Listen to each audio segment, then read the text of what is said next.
Boas, meus amigos, bem-vindos a mais um vídeo. Já tinham saudades minhas? Nem por isso? Enfim, não interessa. Hoje venho-vos falar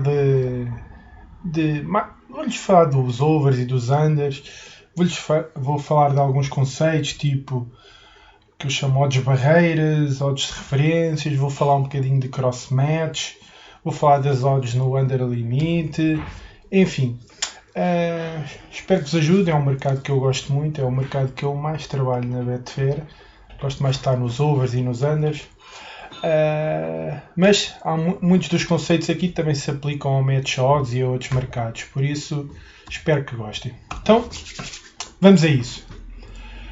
O primeiro conceito que eu quero-vos falar é das barreiras naturais. Eu chamo-lhe barreiras naturais. Certamente outras pessoas chamam-lhe de outra coisa. Mas se vocês repararem na Betfair, existem várias, mas eu vou falar pelo menos até à odd de 10. E eu chamo estas barreiras naturais porquê? Porque são odds onde normalmente o mercado tende a parar um bocadinho, porque é uma zona de transição para diferentes ticks de odds. Por exemplo, existe uma barreira a 2, porquê? Porque se repararem, se o under descer de 2 para 1,09 é só um tick. Mas para descer de 2,02 para 2, a odd já varia, tem 0,02 de odd de variação. Ou seja, aqui existe uma transição para a variação de 0,01 de odd e a variação de 0,02 de odd. Por isso esta barreira tende a ser um ponto, uma barreira natural, para que as odds às vezes estagnem um bocadinho. Outra barreira, no mesmo conceito, seguindo a mesma analogia, é a barreira a 3, não a de 3. Porquê? Porque a 2,92, a ter 2,92 a odd varia 0,02, quando passa do 3 já começa a variar de 0,05, ou seja, que é normal que o mercado estabilize um bocadinho, depois quando ultrapassa esta barreira continua o seu percurso, quer seja no under ou no over.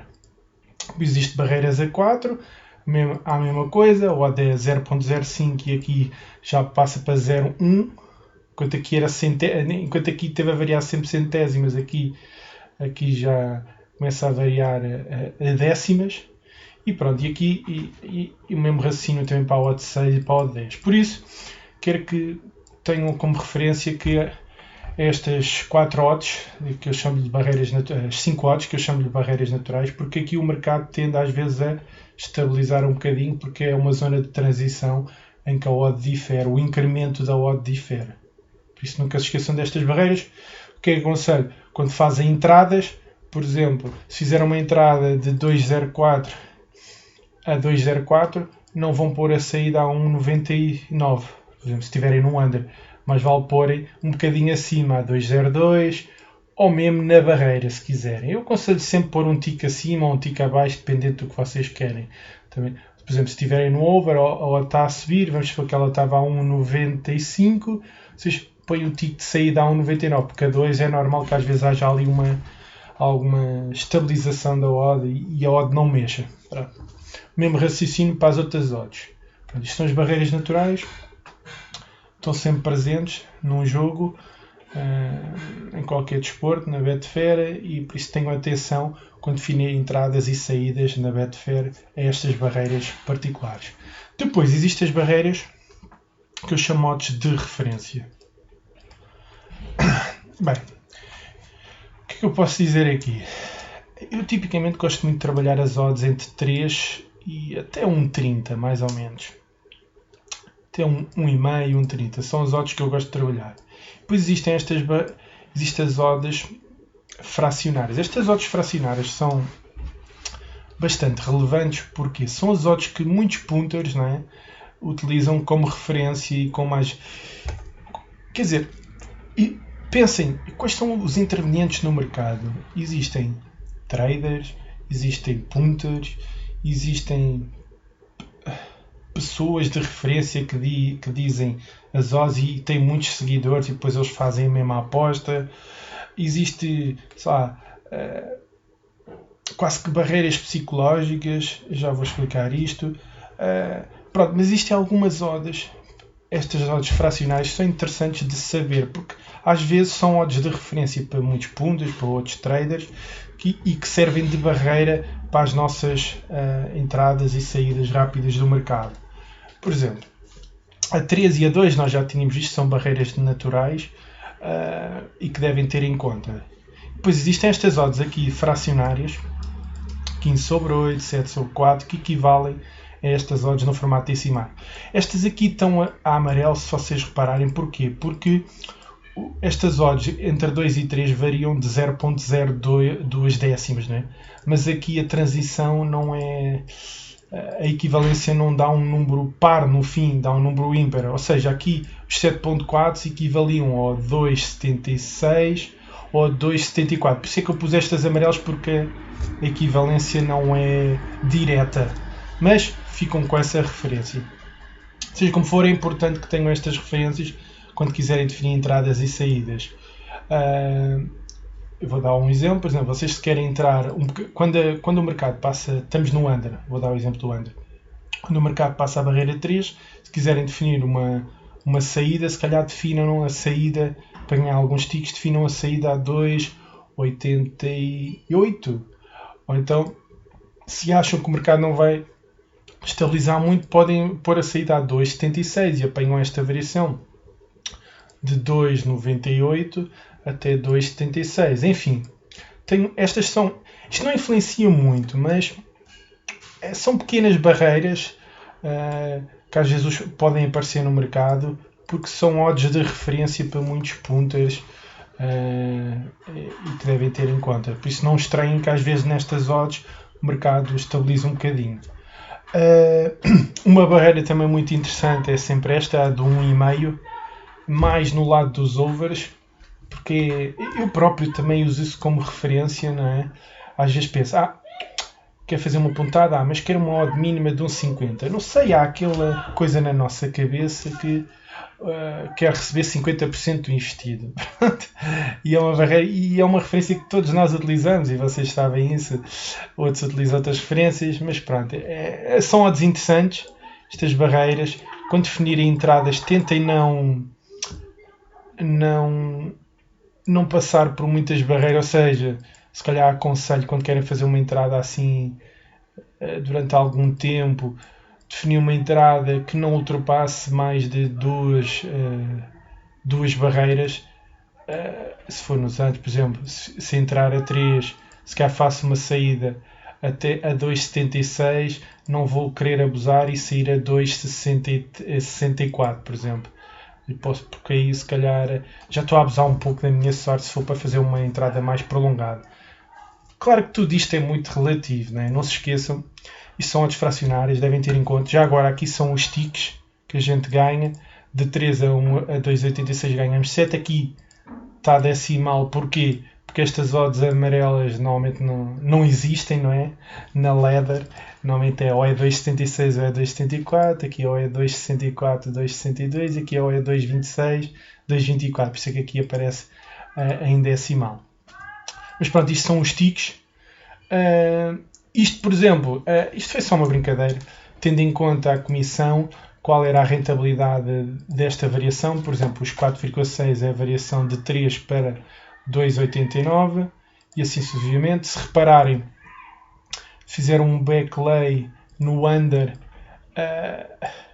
à medida que nos aproximamos aqui de 2, a nossa rentabilidade tende a crescer. Estes ticks mais próximos de 2 são mais valiosos. Depois a 2, esta aqui, de 2,25 a 2,25 a 2,2. Aqui novamente, enfim. Depois começa outra vez, depois de passar 2, normalmente a rentabilidade diminui. Os ticks depois de 2 são menos valiosos, mas à medida que nos aproximamos dos ticks mais baixos, eles acabam por ser mais valiosos. Claro que aqui as variações são maiores. Atenção que aqui estou a ganhar 5, aqui estou a ganhar 9, 8, 11, enfim. Foi só uma brincadeira para ver a rentabilidade. Claro que aqui a maior rentabilidade é aqui de 1,5 a 1,3, mas também são 20 ticks. Claro que a odd aqui vai mexer mais devagarinho.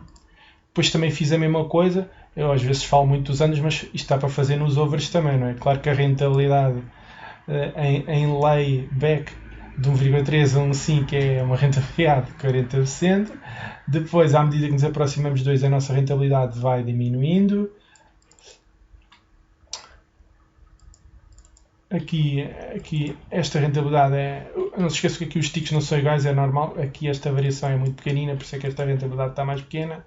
Mas em layback, quando passamos depois a barreira dos 2, como a nossa responsabilidade já é maior do que a stake, não é? Em si, a rentabilidade tende a diminuir, apesar do tick ser mais valioso. Enfim, aqui beneficiamos da alavancagem devido a um back a odds altas e depois fechar um lay. Aqui beneficiamos da responsabilidade, que se quisermos usar o valor da stake total em responsabilidade, poderá trazer outra rentabilidade. Mais coisas, o que é que eu tenho aqui? Isto era só uma pequena simulação, não é? Vamos supor se tivessem 100 euros para esta rentabilidade, tinham 4 euros, 5 euros, nestes pequenos intervalos com as odds de referência. Pronto, como veem, com uma stake de 100 conseguem tirar 5 euros facilmente, nestes pequenos intervalos, e assim sucessivamente. Se for uma stake de 1000, conseguem tirar 40 euros, enfim. Isto era só uma brincadeira, para ter uma noção dos valores. Às vezes as pessoas não gostam tanto de percentagem e gostam de ver o número. Eu usei então uma stake de 100, só para verem. Quando estão no mercado, conseguem tirar 5 euros ali, 3 euros ali, 4 euros ali, enfim, fazendo estas pequenas variações entre as odds de referência. Para quem não conhecia isto, experimente, veja o mercado e tenha atenção a estas odds. Também não são muitas, eu já as sei de cor. Eu também trabalho mais nesta amplitude de odds, por isso já é normal que as conheça bem. Há pessoas que trabalham com odds mais altas. Enfim, eu gosto de trabalhar nestas odds e aplico a qualquer over e under no mercado. Pronto, acho que aqui não tenho mais nada para fazer. Vejam estas referências, tenham em conta isto, as pequenas barreiras, as barreiras naturais, e pronto. E isso pode-vos ajudar então a tomar uma decisão mais sábia quando entram ou saem do mercado, ou quando definem uma entrada ou uma saída do mercado. Espero que vos ajude aqui. Outro tópico que quero falar, já falei das odds barreiras, odds de referência, o cross-match. Acho que às vezes as pessoas têm muita dificuldade em perceber isto, não sei porquê, mas é relativamente simples. Acho que quem não ouviu, pronto, eu vou explicar. É muito simples. Imaginem que estamos no under, a odd está a 3. Se vocês virem qual é a probabilidade associada a 3, é só fazer o inverso da probabilidade. Correto? Ou seja, uma odd 3 equivale a 33% de probabilidade. No entanto, do lado do over tem que ter a probabilidade complementar, porque senão o mercado não era eficiente, não é? Ou seja, era um mercado desequilibrado e podia-se aproveitar disso. Aliás, eu penso que eu não estou desde o início na Betfair, desde que abriu, mas acho que ao início havia esse problema na Betfair. E então a Betfair desenvolveu um algoritmo que faz o cross-match. Se aparecer muito dinheiro, por exemplo, no under, depois existe uma aposta correspondente no lado do over, etc. E isto para que o mercado esteja sempre equilibrado. Ou seja, quando a odd, por exemplo, está a 3, no over a odd tem que estar a 1,5, porque é a probabilidade complementar. Não é? Se aqui é 33, aqui tem que estar a 67. E 67 equivale à odd de 1,5. E assim a probabilidade está sempre a 100%, percebem? Enquanto o under vai descendo, o over vai subindo. Agora, claro que isto está invertido, né? O over vai subindo e assim sucessivamente, de maneira que o mercado esteja sempre em equilíbrio. Mais uma vez, a probabilidade do under, a odd do under, tem que ser complementar à do over. Para o mercado para ser um mercado eficiente, para estar um mercado em equilíbrio. E podem ver isso, apesar da odd aqui variar de 0.02, não é? A odd aqui, por exemplo, os 34% equivale a uma probabilidade de 2,08 a 2,9. Aqui varia 4 ticks, correto? Estes 4 ticks correspondem a uma variação aproximada de 1,51 para 1,53, ou seja, a odd varia 2 ticks, pronto, de 1,51 para 1,53 ticks, pronto. enquanto aqui varia 2,9 varia aqueles 8 ticks, mas são 4 ticks, porque cada tick vale 0.02 de odd. Aqui só vale 0.01 de odd. Pronto. Não sei se fui claro. É muito simples. O cross-match é a probabilidade complementar no mercado paralelo. E isto também se aplica no match odds, só que no match odds é mais complicado porque temos 3 variáveis, não é? Temos a vitória da equipa, da casa, a vitória da equipa fora de casa e a do empate. Mas existe também uma correlação e os mercados movimentam-se também tendo em conta que a probabilidade do match odds tem que dar 100%, tem que estar em equilíbrio a soma das 3 probabilidades. Vou dar um exemplo, por exemplo, no problema. Temos um favorito, um muito favorito, e temos um underdog e depois temos a odd do empate. Se calhar a odd do empate ao início vai descer devagarinho, não é? Enquanto a odd do empate pode descer um tique, sei lá, por minuto, a odd do favorito, se estiver muito baixa, também não vai mexer muito. O que pode variar é a odd do underdog, porque a odd dele está muito alta. Às vezes as pessoas aproveitam a alavancagem também. Mas pensem nisto, se a odd do empate não pode ser muito rápido, então a variação tem de ser entre o underdog, não é? E o favorito. Ou seja, sempre que a odd do favorito subir, a odd do underdog tem de descer. E vice-versa, se a odd do favorito começar a descer, a odd do underdog sobe. Porque o empate ao início não pode começar a descer muito rápido, a não ser que não se passe nada no jogo. Enfim, é uma analogia. É mais fácil de perceber isto no under e no over, no match odds, mas com a prática vocês também percebem isso. E é isto, olha, eu depois pus aqui só um exemplo. Vamos supor que a odd do under está a 4. Se a odd está a 4, a odd do over tem que estar a 1,33. Porquê? Para a odd ser 100%. Se a odd estiver a 2,82, a odd do over tem que estar a 1,55. Porquê? Novamente, a probabilidade tem que dar 100%. Existe a Betfair faz isto automaticamente, faz o cross-match das apostas. Por isso, antigamente não acontecia, mas agora já acontece, de maneira a manter um mercado eficiente, um mercado com a probabilidade mais ou menos a 100%. Não quer 100%, mas pronto. A ideia é esta. Pronto, isto é o cross-match. Penso que já passei a ideia que existe sempre uma odd complementar, e o que acontece no under reflete-se no over, e o que acontece no over também se reflete no under. Se entrar muito dinheiro em back no over, vai fazer com que o under suba. Enfim. Mais coisas. Este também é muito importante, que é as minhas referências na odd limite, face ao tempo. Eu gosto de trabalhar no under limite, e então tenho que ter em conta isto. Se vocês ao início tiverem, vou dar-vos aqui um exemplo. Isto é um jogo, uma odd inicial do under limite a 20, se calhar é um jogo do Barça, ou seja, equivale a 5% de probabilidade do jogo acabar 0-0. Ao intervalo, essa odd teria que estar a 10. Isto é um cálculo aproximado. Normalmente a odd ao intervalo é a raiz quadrada da odd inicial. Por isso é de esperar, se a odd inicial começar a 20, que depois ao intervalo esteja na raiz quadrada desse 20, que neste caso dá os 10. Não é? Não me enganei. Peço desculpa. Esta raiz quadrada estava mal calculada. Isto não fazia sentido nenhum. A raiz quadrada de 20 não é, enfim, 10. Ou seja, se a odd começar a 20, a odd tem que acabar em 4,5. Se começar a 10, a odd tem que acabar a 3,2. Se começar a 13, a odd tem que acabar a 3,6. Enfim, isto são apenas referências, não é uma ciência exata. Vou pôr aqui 4, enfim. Está certo, está. 4,1.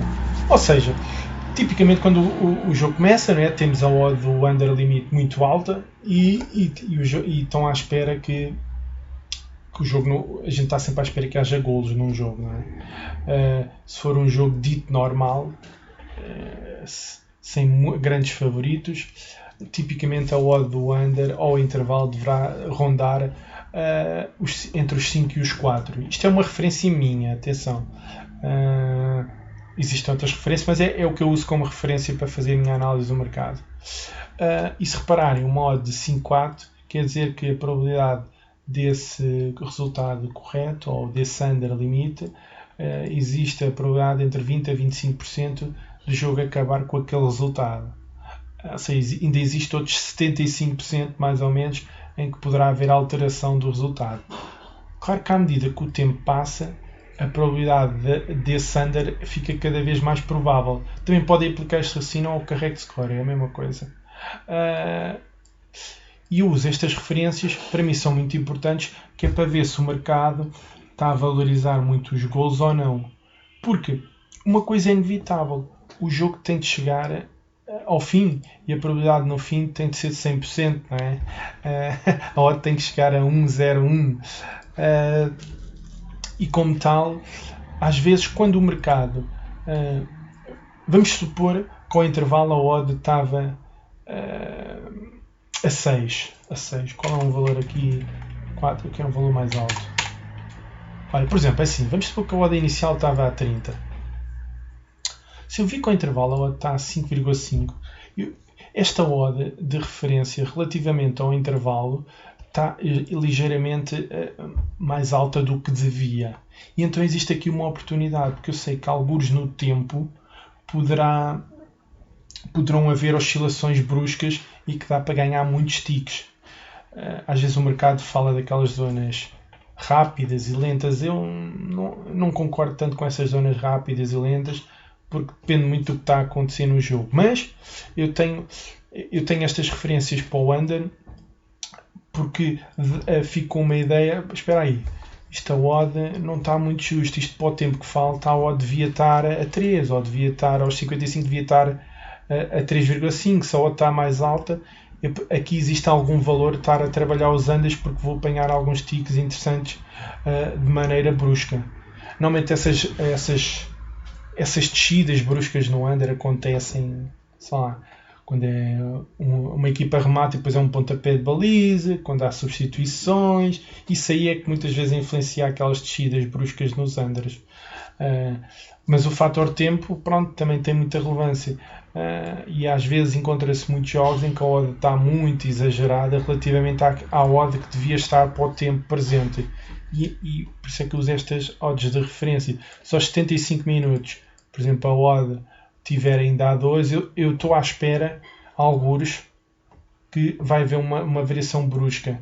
Porque a odd está demasiado alta para o tempo que falta, percebem? E aí é muito interessante entrar nos under limites e apanhar bons ticks. Por isso é que eu muitas vezes prefiro jogos com tendência para golos, porque normalmente os unders estão sempre mais altos do que deviam.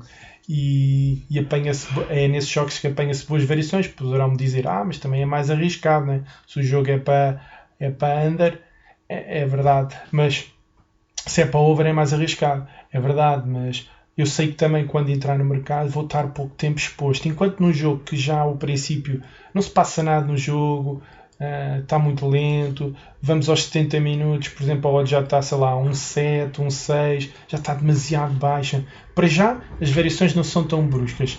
É mais difícil de ganhar dinheiro e bom dinheiro entrando e saindo rápido. Por isso, para mim não é tão atrativo. Também se apanha no under limit boas variações para jogos onde não se passa nada, mas pronto. O potencial não é tão elevado como jogos onde as odds estão mais desfasadas daquilo que deviam estar, não é? Acho que tem mais valor nesses jogos.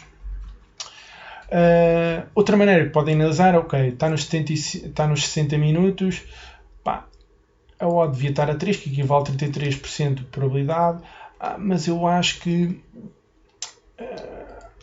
a probabilidade é maior ou menor, enfim. Podem ver em termos de probabilidade e não em termos de odd.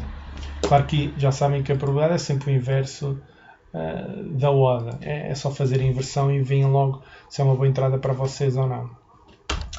Enfim, resumindo, estas são os meus tempos de referência com os correspondentes odds para saber se o mercado está justo ou não.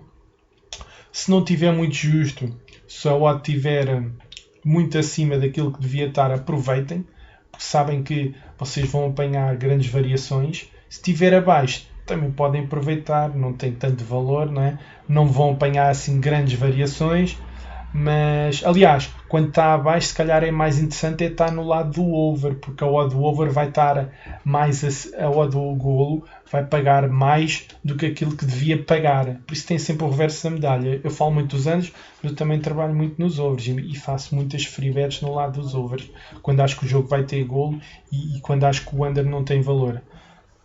Enfim, esta referência, pronto, não se esqueçam, raiz quadrada da odd inicial, do resultado inicial ou do under. Vamos focar um golo, já agora, se houver um golo ao início, há 0-0, a odd começa a 20. Se houver um golo logo ao início, o que é que vai acontecer? A odd fica um golo para a equipa da casa, fica 1-0.